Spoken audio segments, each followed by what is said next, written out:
I'm here in Kiev, the capital of Ukraine, where last November protesters took to the streets in response to President Viktor Yanukovych's last-minute backing out of a free trade agreement with the European Union. The SWAT team went down to Maidan and, roughly attacked the student demonstrators that were on Maidan. This beating up of students, that was like a shock for many, because we did not expect that. That's when the purpose for meeting, for going to Maidan, changed drastically. Up to the time of February 18th and 20th, when over 100 people were shot by snipers.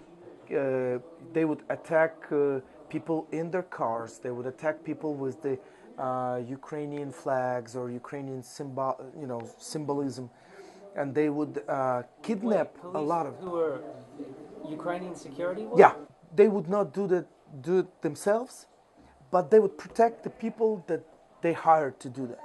Who hired people to act on behalf of the police out of uniform? The government, or some political people from the party of region, and some of them are still there in the parliament. Those people, and everyone knows. They just couldn't bear it anymore. This was the most corrupted government probably in the whole past-Soviet Union. Only now we kind of can comprehend the scale of corruption and how much was stolen. With everything what's happening in the East, it's a real war, right there. Real war. The cannons, the tanks, airplanes. Where are they coming from? They're coming from Russia. So that's not a secret. Maybe that's a secret for President Putin, but not for people in Ukraine. What they call, it's a hybrid war. There is no an official attack. You see, all these times Putin has said, "Oh, our soldiers are not there." There were rumors circulating as far back as then that that there were Russians involved. Well, it's like this. Some of the weapons that is used, just a typical person from the street that is not pleased with the Ukrainian or Kiev government is not able to use. There was no time to investigate those things, because right after Maidan, the Crimean situation started to take place. What gave him the grounds to annex Crimea? Again, the key positions of the government and all the different structures of Ukraine were pro-Russians. So basically they just sold it. So do you think Ukraine's security forces are sufficient to keep all of this at bay? What's happening is, like, the latest events showed us that without the NATO, it's going to be impossible if, I hope not, but if the Russian invasion really takes place, without NATO, we're not going to be able to withstand. Many in Russia and some people in Ukraine unfortunately still believe that the Soviet Union can be recreated, which is a complete nonsense. However,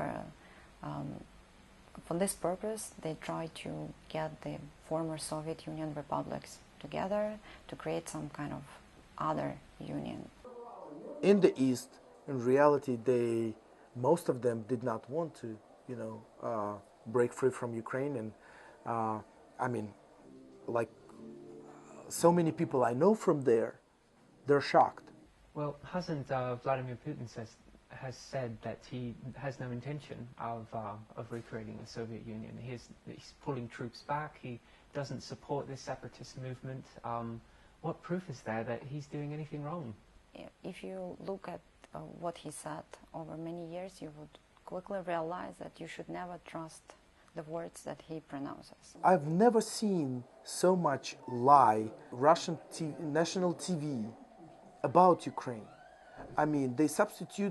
They come up with their own stories, they come up with fake pictures, they get pictures from Iraq or Bosnia or Chechnya, make them as pictures of the story from Donetsk, Lugansk, and They completely juxtapose pictures from other countries.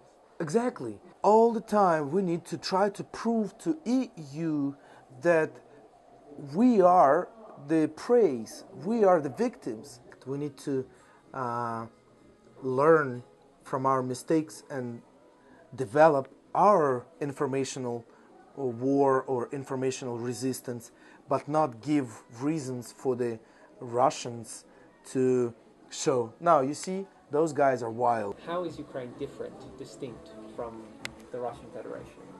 Let me give you an example. 2 months ago, when the Russians were taking Crimea, I thought, well, I mean, as long as there is no fight, whatever. One government, another, I don't see the difference. Well, now, I would probably, shop for the rifle. And it's, again, one of the things is it's thanks to them.